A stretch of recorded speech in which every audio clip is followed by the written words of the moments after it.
Perfect. So now that we are audible as well as Kindle, I think I can start. Otherwise, it would have been very Pushpaka Vimanish. That you only hear me, but you don't see me afterwards. After this. So yeah, officially the connoisseur of a lot of speeches. So as you can see, my official name is Sunil Sathyendra. I am unofficially or officially called as Pungi everywhere I go. So sometimes if you call me Sunil, I may not at some points respond. So I'd say you're calling the other Sunil in Singapore and not me. So that could be the case at a lot of points. Maybe just some one place. Maybe I would like to just check if I can share the screen. If you can just give me that access, I'd be sure. So creativity basically just flows. try and see. I've given it. Yeah. So perfect. So creativity basically flows in many spaces for me. So just let me know if you're able to see the screen. Yeah. Fantastic. So this is supposed to be a picture of me. So this is all of what I do. I am ridiculously passionate about a lot of things in life, out of which coaching is the latest. Poetry was the first love, continues to be always the first. And Pungi Dasa comes from that place. My pen name is Pungi. And over the last 12 years, I've been into writing over maybe around 7K poems and 150 plus stories. And that's where the creativity basically essentially comes from. Basically, around on the same points, other things of who I am is basically I love building communities. And then, I think there's something around the name Sunil that people with that name build communities. I love working with people. I am a hardcore sustainability guy. I'm a very elephantine personality, very chill to be with until I'm not. I love networking. I love reading. I love telling stories. I love holding the attention of people, just like how I'm holding around 20 people's attention now. Public speaking is a thing that's very new to me, as in, like, I only got into public speaking 4 or 5 years ago. Until that, I was a very strong introvert. I love photography, philately, reading books. I have had some experience working with software and now fully into coaching. And I'm a very strong believer of this beautiful thing called the butterfly effect. So basically, a butterfly in say flapping its wings in the Amazon forest can actually trigger hurricanes in the US. That's the assumption. And that's like one small thing that we are able to sort of work with can actually make a lot of difference. So with this part of creative space just sort of established in sharing introductions, I'd say just with a raise of your virtual hand or something, if you're excited about this conversation as to how windows into wonders can actually happen. Yeah, fantastic. I know now that not everybody is sleeping. So fantastic. So I have a question before you start. Yes. What is the story behind your mustache? The mustache, I've always loved the handlebar. Basically, it's one of the ways in which I keep a very close person's memories alive. So that is the space behind the mustache. And I think I've always loved the way mustaches as a young kid. Like when I was seeing that dear person hold that mustache anywhere they went, it was always like there was a lot of love, respect given because of that. And he used to always pass off as somebody who's from the police department, and it essentially opened a lot of doors for us. And that joy and that space has been a space with the mustache. And yeah, there are some days where the mustache has its own soul. So it's in its own space, similar to the hair. So it has its own soul and space and exists in its different formats. So yeah, coming to Windows into Wonders, I had, like the whole structure of this is there's no PPTs. I don't do PPTs. I am a very experiential learner and experience giver to all of you. So the whole concept of how creativity and coaching got melded is basically in that space that, like I said, I've been into the space of writing for almost 12 plus years. Very recently into official coaching, maybe around 15 months. And I happened to hold the PCC very recently as well. So it's been a very interesting path, and usually I am somebody who's like a very safe rebel. So I do stay with the system, but then I don't use the system much.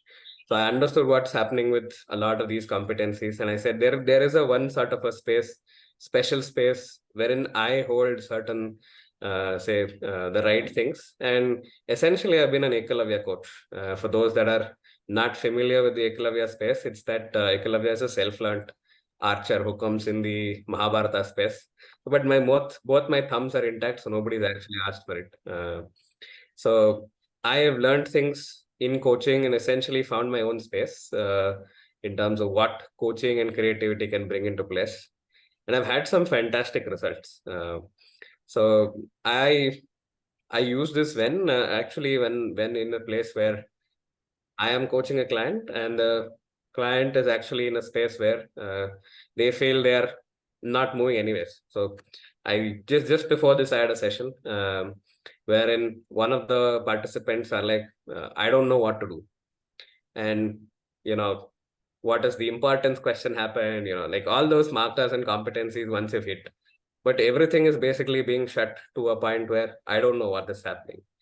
And then they said there was one word that I caught on to. They said I am worried about certain things. There's a level of insecurity about the whole space. And yeah, I sort of really caught onto that and said, what do you mean by insecurity? And we were basically looking at that sort of a metaphorical exploration. And I said, if you were to give a particular, say, shape to this or a color to this, what would you give? And the color basically was something that they came up with. They said it's black. And then I said, okay, if you're insecure right now with black, what would the color look like that you would make you feel the exact opposite? And she said purple, and essentially the conversation broke ground. So it was not parallel anymore. It was not a one dimensional conversation. It was a multiple dimensional conversation. So one is the metaphor exploration, and it went on like Alice in Wonderland. You never know which portion you're drinking and where you're going. So that exploration did actually do wonders. And another place, somebody from not typically from India, but from another place, I asked them to sort of share what they wanted to sort of work with the session. And they said, I don't know what to talk about. There could be, I think, many places where they're coming to coaching to some point to just find out what is working for them, what's not working for them. There are some that are the usual ones, but somebody just wants to be there and explore what is there, and they're not sure what to explore. So I asked, okay, would you like to draw something that comes to your mind? And what they draw is actually a triangle. And then I said, okay, what does that triangle mean for you? And she said, yeah, I'm stuck between two people. So I don't think if I had asked any of the conventional coaching questions, this would have come to this point very early into the conversation. And that completely shifted the whole space for them.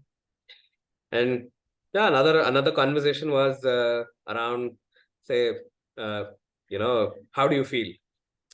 And they said, I feel very dark. And how dark does it feel? So they said, yeah, I don't know how dark it feels, but I can sense it in my body. So I said, yeah, okay, if you're able to sense it in your body, which part of your body are you sensing? And then essentially all of the tools that I use are evolving in situ or in that particular conversation itself, in that situation. And I said, would you like to try an experiment?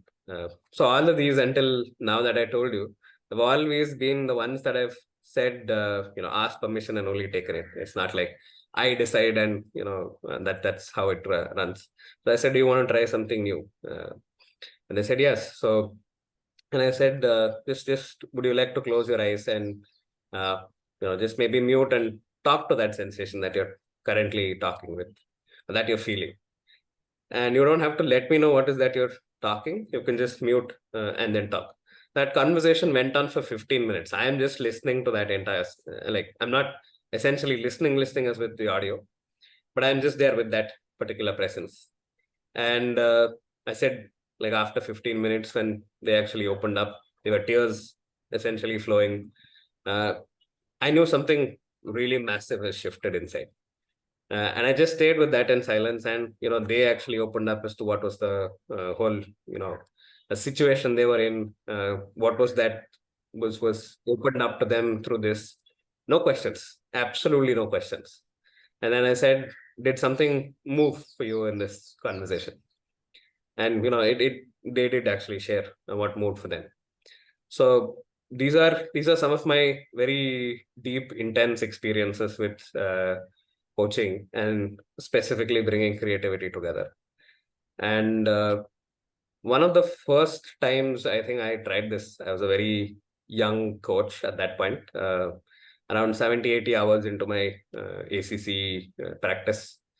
And there was one person who I asked saying, again, like the pattern that essentially I look for is that there are a few questions that we ask, the conventional route, the logical route, all of them lead to what I call as a dead end. And the client is visibly in a space of frustration. And every question I am asking is leading to more frustration because they're coming back to the same place. They're in that Chakravyuha-ish place. And then they come back to the very same place. So they are more frustrated saying the coaching is not working. And I can see it in their faces. I can sense it in their language. There's a sense of like nervous energy out there. And sometimes I ask permission and let that nervous energy come outside through creative pursuits. So I played with colors, I played with shapes, played with numbers, I played with stories. There was one beautiful aspect, again, sharing from experience, is that one of the clients said that I think I should get back to my child self. So I want to reconnect with my child self. And first thing that came to me is, what do you want to give that child as a name? And I think that was like the craziest experiences I've had, because that put the client under a lot of reflection, saying that would have never been a conventional question that you're asking. And that name itself for that particular person in that was like a complete eye opener. And we played with that story. So what is the name of the child? How old is the child? What is it wearing? What is its age? What is it telling you? So the entire conversation was this story. And it's a conversation that's happening with her and the younger version of her. And there were so many metaphors there. We double tapped into metaphors, and that's where we got into that space saying, hey, now there's something very, very interesting that's happening. So these have been my experiences of how I have brought coaching and creativity together. And this is when I say windows into wonders, because you're double tapping on something that you as a coach don't know. So you are also acting from a space of, I don't know what's going to happen, that unknown. And the client also is not acting from that space of knowing. So they are also acting from a space of unknown. So it's like it's a tango with your eyes closed. You are trusting, both of you are trusting each other, and both of you are creating such a beautiful vibration and beautiful essence to this conversation that it moves on its own. And yeah, sometimes you don't even need to ask questions. You're staying with that particular person. You're staying with yourself in that process, and answers are coming. And these answers are coming for the client much more than it's coming for the coach. And at times, I think also I have been a little more confident after all these trials. So with my own experience and my own awareness as a coach, and as an individual, I'm somebody who loves images, loves imagery, loves metaphors, basically a lot of that which I use in my own writing space. And I say, okay, this flower blooms like the sun on an eclipse. So that's something that is there, and every word there has a different interpretation for me, but there's a different interpretation for, say, all 23 people here, and everybody will have a different interpretation, right? So how is that the other person is going to interpret it is also something that's very interesting. There was one place wherein the client said, I feel stuck. And I said, after all that I had listened to, I feel there's one metaphor that's coming to me. Is it okay if I share it with you? And very interestingly, one of the metaphors that came to me was, you look like you look like a bus, like a Maharashtrian bus that basically wakes up at 6 o'clock and comes back at 9 o'clock, but still feels that you haven't done anything. And then that made her laugh. That laugh broke a lot of lot of structures, saying, why are you telling me that I'm a bus? I said, oh, that's the metaphor that came to me, and that was how it was. But that opened up a entire conversation, because it had broken the logical side. The logical side laughed at it. With that laughter, something else opened up, and that was a conversation we took forward. So a lot of these conversations are structured around the place that says, okay, these are good, how do I say it, conversation starters, icebreakers. Maybe, I will pause here with this for 1 second, check in with you if there are any questions, anything that you would like to ask. And then the next part is that I'll have you do something as an exercise, and maybe you can also use whenever you are using it in with your clients, and then we can see. Thank you, Sunil. Very, very interesting experience which you have shared. I think this is a time for us to pause, and I would urge anyone who wants to ask question or to share something, please do it before we move to the next section. So I don't want to carry anything to the next section. Is that okay, Sunil? Yeah, absolutely. Silence. Hey, Sunil. Yeah, Mahesh. Hello. Is it okay for me to go now? Go on, please. Yeah. Go ahead. Thanks for sharing those tips, Sunil. Really helpful. Just curious on couple of things. So one is that when we use these metaphors, to probably help the client, or invoke more awareness into the client, even try to help them reflect. How do we balance that in a way, we are also not leading the client in a direction where they probably did not want that conversation to move towards, meaning just for going by the ICF framework, where whatever the client wants to accomplish is what ultimately matters, right? So how do we learn to balance that? Okay, how do we validate, okay, this is a metaphor, may not be misleading the client in a way that they didn't want to do. So any experiences on that you would like to throw light? Yeah, I think there were some metaphors that have led to very interesting paths. And to answer the first levels first. In terms of my own experiences in saying, am I leading the client anywhere? How do you know that you are not leading them?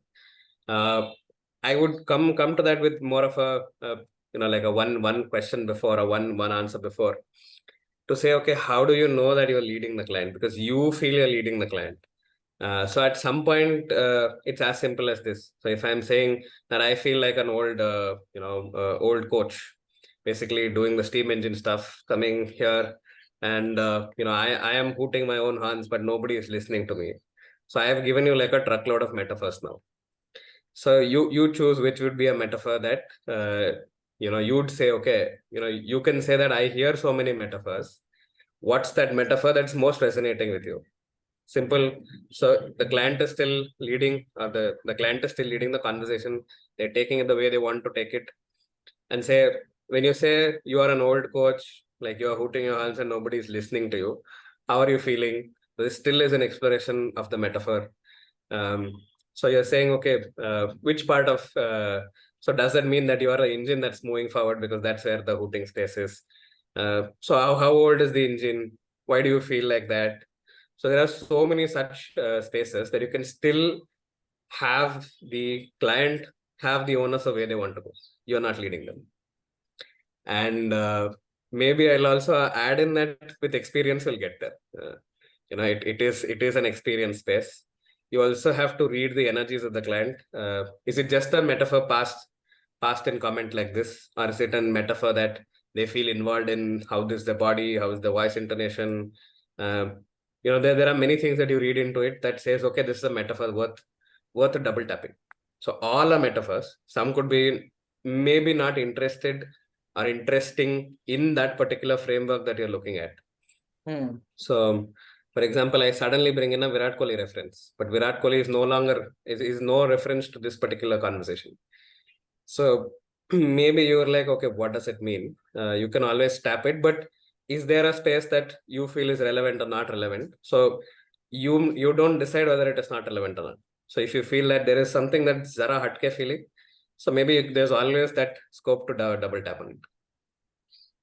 But again, it depends on the client. Is the client somebody like me who supplies like a truckload of metaphors again and again and again? That's something that you will have to take as a call. So you'll have to work with the individual, and there are no general formulas. So I'm sensing either in 3.1, when the client is stuck in narrowing on the goal of the session, vis-a-vis when you do a deep exploration, and probably at the end on, the feeling part, those are also areas where many of the tips you shared would be very, very helpful in the process. One last thing I wanted to bring before I shut up is, I have a struggle dealing with, young students, many a times who use these, coaching responses as, I am not sure, I don't know, I'm really not able to reflect. I don't know where this is heading, where this is moving. Or sometimes it goes like, it's in the loop. The conversation is going in the loop. So any tips to bring that creativity quotient in such matters? Absolutely. I think whatever I have now said, now I only listened to you. So if you were my client and I was the coach, I'd say, okay, how big is the loop? Would you like to draw it? So it moves it from an abstract idea to a tangible idea. And then that's as simple as space in terms of, just putting it there. So how is the loop? Where do you see it? How big is the loop? Because then they're not just taking it from the first space that's coming to them, but they're actually sitting down and saying, hey, okay, that's interesting. Where is the loop? How big is the loop? Give them some time, maybe put them into a reflective exercise, or give them in silence and say, okay, in this silence, what is emerging for you? So there are multiple ways in which this can be handled. Vivek, your hand is up. Yeah, one thing that was coming up for me. So thank you so much for sharing this, Pungi. It's really useful. The way I relate with this, right? I think about this and also touches a little bit on your question, Mahesh, which is, in coaching, you operate at the level of the intellect, which is the organ of thinking, the mind, which is this organ of feeling, and this body, which is this organ of perception or sensing. And so sometimes when I think about how that relates to these things, right? Thoughts and words are when you're engaging the intellect. Feelings and emotions are when you're engaging the mind.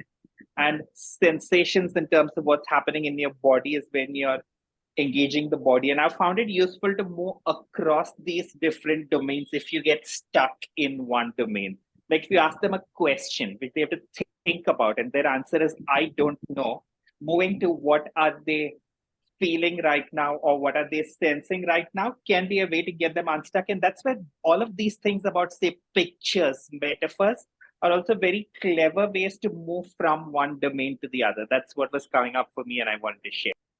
Absolutely, yeah. Absolutely. And I think that space where the entirety of what I am looking forward to in bringing coaching and creativity is that a lot of us do look at it. A lot of the clients are in a space they're accustomed to be a little more in touch with their logical side. The space where their thinking is very, very high. But in terms of feeling, I think that's a new ballgame. So it's a new layer that you're even peeling.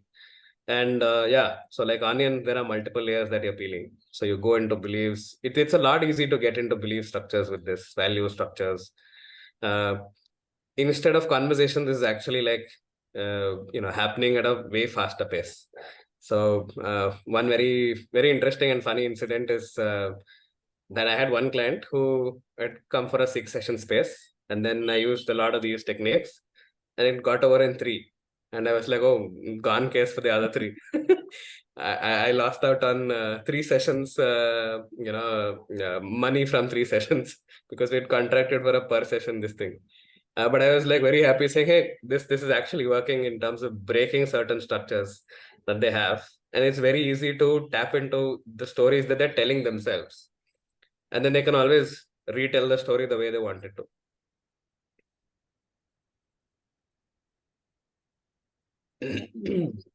Yes. Anyone wants to ask, or should we proceed? Yeah. I think we should proceed. Fantastic. So we are at 5:34, so which is Exactly. perfect. Yeah. So I think now I will have to give you an exercise that will essentially move you from this place. So it's not that I'm testing your moves, you don't have to dance. So I hope all of you are in a place where you can find a window, because we've said windows into wonders. I'd like you to get up, maybe take 2 or 3 minutes from, go stand near the window and come back. And I'll tell you what is the next instruction to be done after you come back. So 1 minute you're giving us. Yeah, 1 to 2 minutes max. Go look at the window.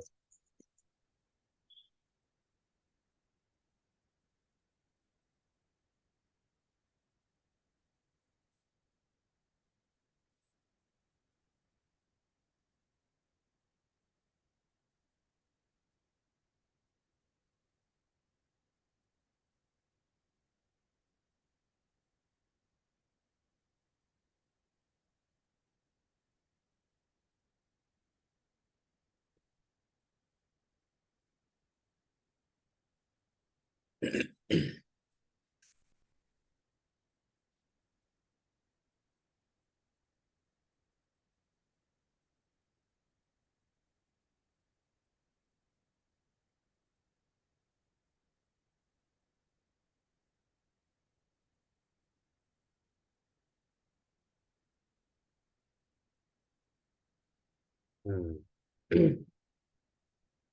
Sunita is back.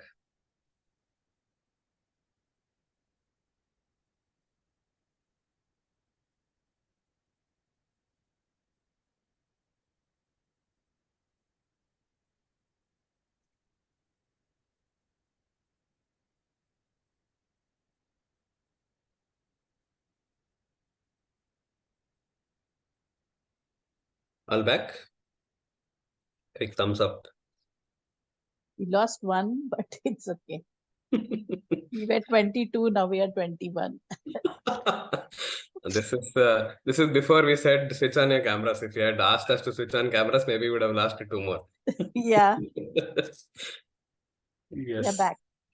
Fantastic. So yeah, maybe just make a note of what all you observe. Maybe you can also share if you're okay to it. So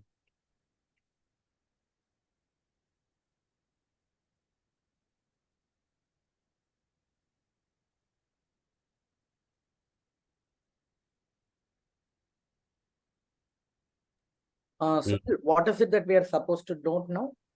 Just make a note of what you observed, or even maybe you can also share with me what is that you observed.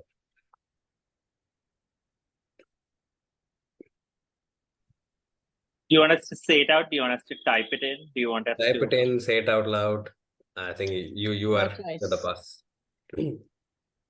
Go for it. I think for me, it's freshness. Whenever you breathe good air, going near a window and getting that outside air, that freshness kind of brings a calmness within.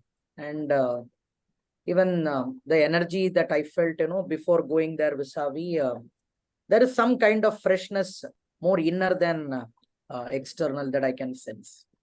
So what is it telling you about yourself?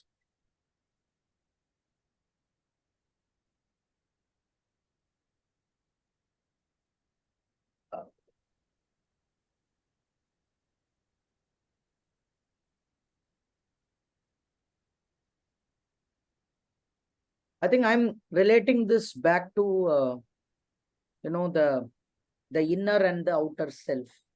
Mm-hmm. See, of course, the air is within. For example, I'm getting my air from the ceiling fan just above me. Yet, when I'm able to get natural air, the feeling is different. Mm-hmm. Probably the air here is much cooler than even the external air, but still that freshness it seems to be that. But I'm asking myself, is it really true that the natural air is cooler than the inside air, or is it my perception that is bringing it all the, adding to the nuance? Lovely, fantastic. Mahesh, I'd love to, take this on continuously, but this is like basically the tool. So here, if I am to read what is that you are sharing, is that you're somebody who gets energized by going outside. So there's some sort of a value proposition coming from that. You're a very reflective person, which is a +1 that I'm able to read. There's a lot of things that I'm able to read about you from this. And if I'm to ask you what is that you saw when you looked out of the window, what I observed you shared was a feeling. So visually, whatever I asked you, so others could have said, I saw a bird, I saw a sunset, I saw a tree, but then you chose to answer with an internal reflection. So that again is some more of a space. So this can help you in terms of understanding or double tapping the who of the person. So there are multiple questions. So it can go like the questions are open, like there are thousands of questions that can come that you can actually answer, or the client can answer for themselves. So that's how I see it. So this is one of the most simplest of exercises. Out of many ones that I now I'm looking to patent. Not patent, but essentially put it to a place where, I'm very serious about the patenting. No, Vivek was laughing about it, so that is where I said. Any other person wants to go, share their what did you see? Yeah, one more Yeah. person. Do I go Rahul. ahead? Yeah, Rahul. Yes, Rahul. Yeah, Sunil, like how I said earlier, there was a power cut at my place, right? So I'm actually sitting in my terrace. And when you thought about the topic about go stand next to a window, what really reflected in me was every time I sit down to write a poem or some feeling that's going on in my head and I just want to write it down, I just look out of the window and see those immense of vastness around us and what we are missing sitting around in our house.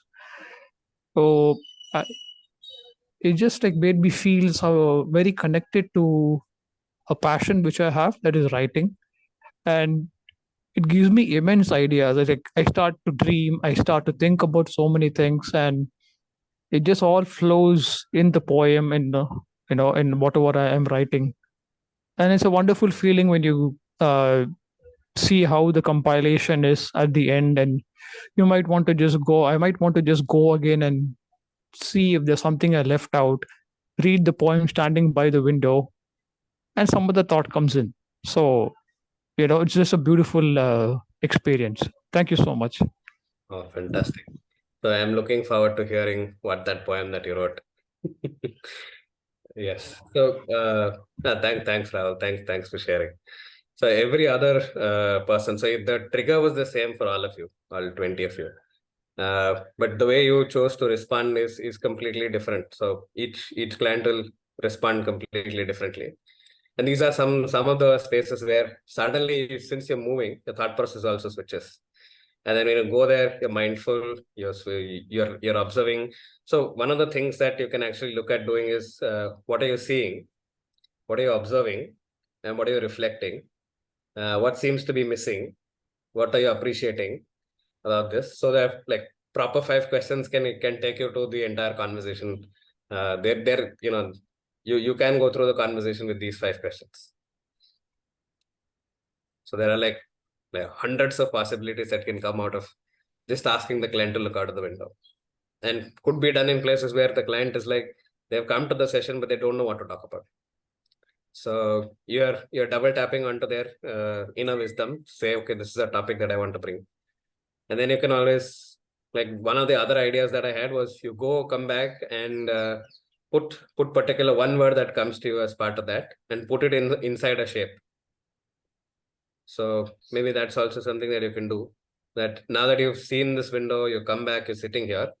If you had to define it in one word and put a shape around it, how would you do it?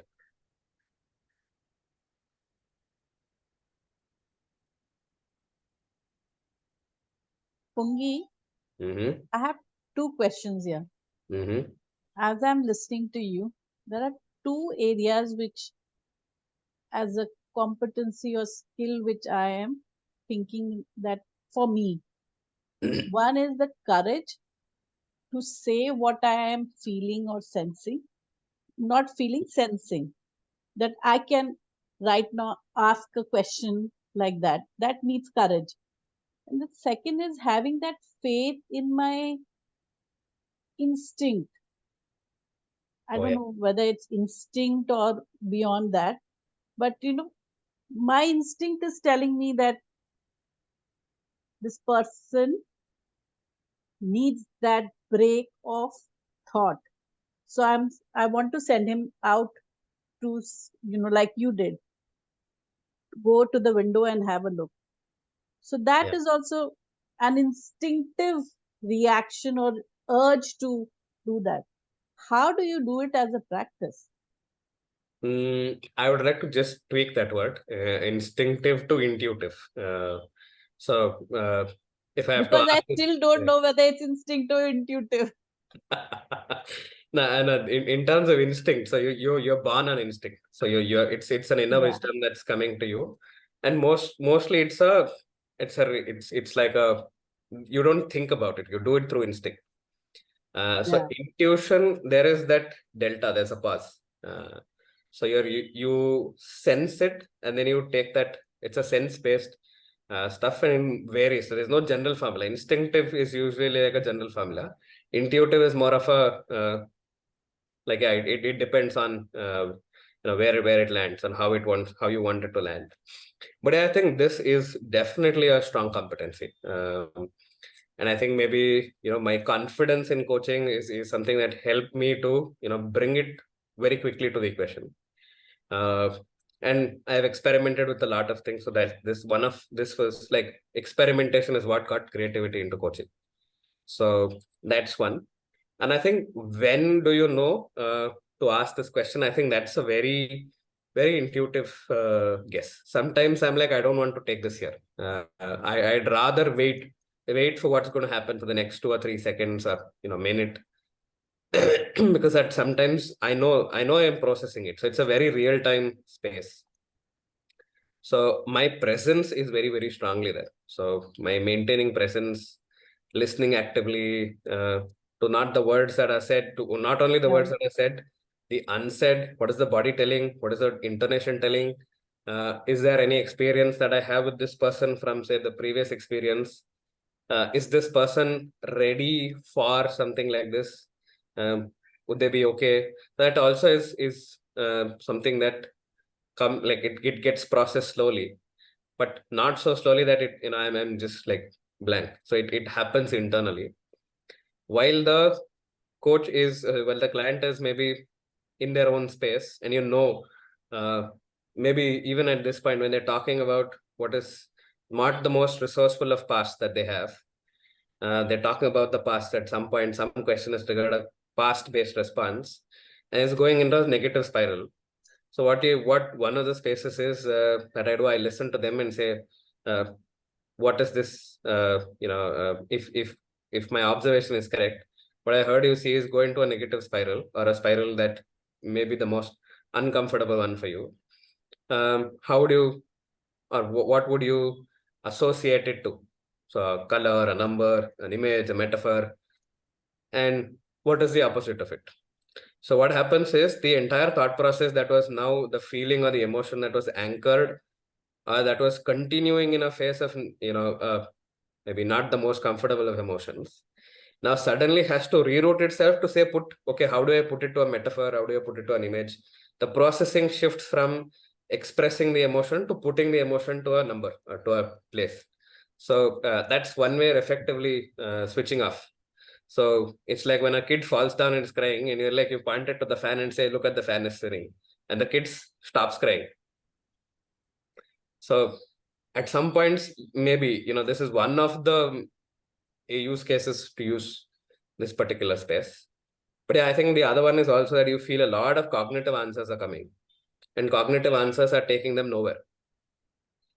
And they're coming back to the very same contract that they're coming from, and they feel they're not moving. And you're seeing that in their physical energy.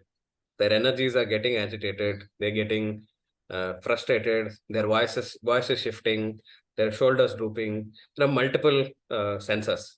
Like all your sensors are, as a coach, all your sensors are also active. And then you're also sensing the same thing from the other side. Sometimes I don't know how I do it, but I do it. Yeah. So Mahesh has his hand raised. Yeah, Sunil, very similar to what I had asked earlier. When you have experimented these metaphors or, how to shift that focus from the negative spiral to something that can mean for the client, have you seen the struggle continuing when you say what color or what shape? And they probably are stuck thinking about a color or a shape. Have you seen any such occurrences in your experience? And if that happens, how can we, because at that point you are also caught, right? I've asked a question, what color or shape, and if the client doesn't respond and you wait, don't intervene. But what other stances does a coach have that can be potentially experimented? I think two experiences. One is that there was a very, like for me, I was like I was actually flustered with whatever was the client. I was like, what have I opened up for the client? There was one particular equation like that. And then another place was that, it didn't work. So the colors didn't work. She said, yeah, I'm colorblind. And, then we went on to numbers. She's like, I'm bad with numbers. Like 4 or 5 things that we said, like nothing was working. So I said, okay, well, I think, we've tried multiple things. Nothing is working out in terms of, any awareness that's coming. What do you want to do about it? He said, I don't mind trying. I like this approach that you're taking. For me, nothing is clicking with these things, but you don't know what will click. So you continue. So that was one very interesting experience. But I put it back to the client saying, this is something that we looked as an experiment. The experiment is not working. Clearly, nothing's moving for you. And then, what do you want to do about it? So I am not attached to the equation saying the creativity thing should work. So it's always like it's a tool that works. If it doesn't work, fantastic. So it's like bowling a part-time bowler. If he gets hit, you take him off the attack. Yeah. And on the same note, I think there were some places where it didn't hit them in the session. 3 days later, they pinged me saying, Sunil, that question hit me now. So you don't know when it'll hit. And yeah, that was like a post-session awareness. Yeah. And another place is, I think they said they wanted to work on something very important for them. And then they said, okay, same thing. I don't know what's happening. I don't know what's happening. And essentially said, okay, what's the color? And then, it moved on to a story. They said, it looks like a handkerchief. The handkerchief is red. There's a lake. There's a lot of blood. I was like, oh, what the hell? Where am I going? Where is this? What am I unearthed for the client? And then I stayed with it. So it was like, physically for me, it was like, I was feeling uncomfortable. Saying, what am I taking the client under? But then it was like, we both were riding it together. It was a horror ride itself. But I think we stayed with it. And the client wanted to stay with it. So I asked them, after all this, do you feel you want to go ahead? He's like, yeah, we are halfway through. I want to get through with this. So again, permission-based space.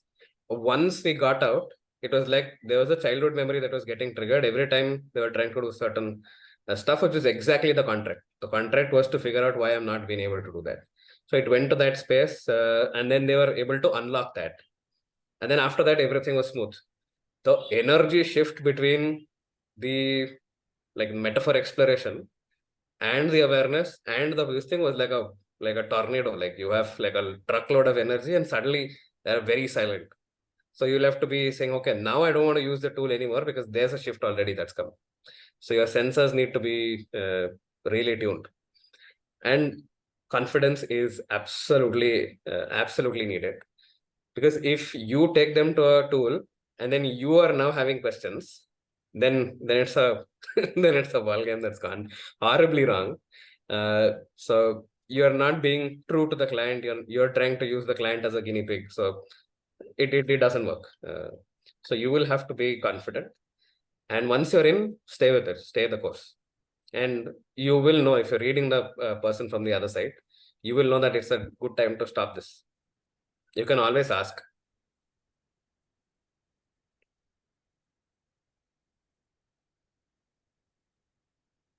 So powerful. Thank you. Yes, some adventures, like absolutely amazing adventures with coaching.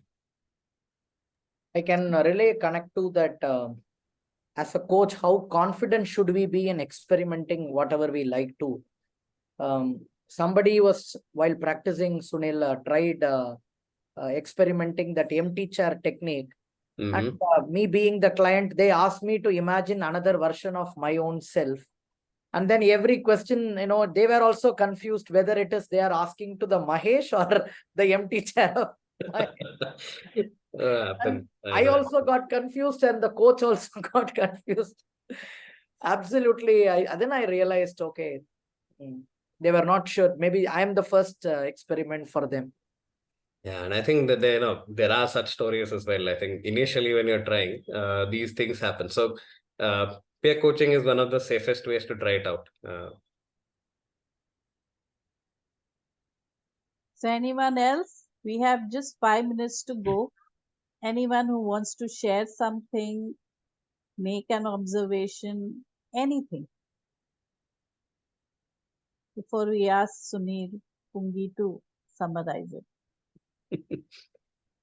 Yeah, but it's winter. How do you interpret the silence, Pungi? I interpret it as silence is reflective. So one is that. The bias for me is that at least they've listened and hopefully they're reflecting. But yeah, I think I am confident that I've put certain say conversational seeds in your thought process, in your coaching space, and maybe it may come like a bamboo 5 years later, or like a pudina like in few days. I think, Sunil, you are correct when you said we've been reflective. Yes, that was the situation with me. So I just finished my first level training and planning to do my ACC shortly. So it was a really great eye-opener. I still have a lot of questions around coaching. Although after I underwent the training, it has been a wonderful experience, and I really understand what difference a coach could do. But today's session, the session has really been a wonderful experience for me, because I'm in the beginning. So I'm yet to start the race. So I think it's a very good perspective which you've given. And I'm sure this is going to make a lot of difference and going to give me a lot of confidence in this path. So thanks a lot for this session. Absolutely. Yeah. So a lot of metaphors that I observed. So you're in the race. So what are you racing against? What are you racing for? So very interesting questions that can come out of it. And anytime any of you feel free to write me a message. I'd be too happy to share. Sure, thank you. Talking about races, I'd like to say when I joined the group, it felt very supportive, and I want to thank you very much, all of you, for this group, because it's very encouraging and enlightening and keeps you on the, with the right state of mind always. But I remember thinking like, oh my gosh, will I ever manage this? And it feels like a race. Like, how do you even digest so many different conversations and what everyone's doing? And then I have to tell myself, I'm just going at my own pace. I'm doing my own thing, and this is just like a support structure. I'll get there when I get there, because as much as the group can be very supportive, it can also sometimes become overwhelming, like you have FOMO, and that's not helpful. Thank you, Priya, for sharing your thoughts. And thank you for this group and all this effort that everybody puts in. Thank you. Our pleasure.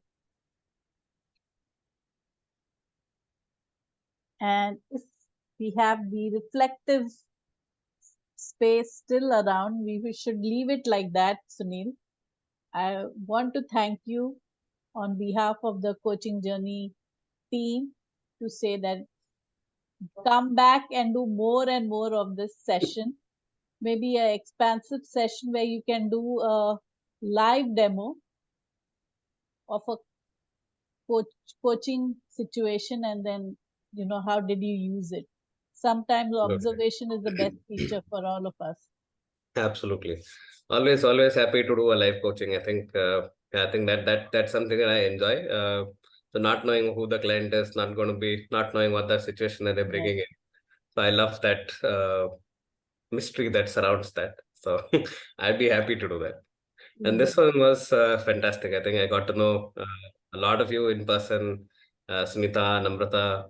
Very interesting conversations, even leading to this space. And yeah, I hadn't prepared. I had no PPTs, I had no structure in terms of what am I going to tell, except for maybe two anecdotes. Everything else was in the flow. So thank you for that space. And yeah, just hope that there's one seed that's been planted, that this is also possible. And thank you for all of you who attended this session. Thank you. Absolutely. Thank you. Thank you. Bye. Bye.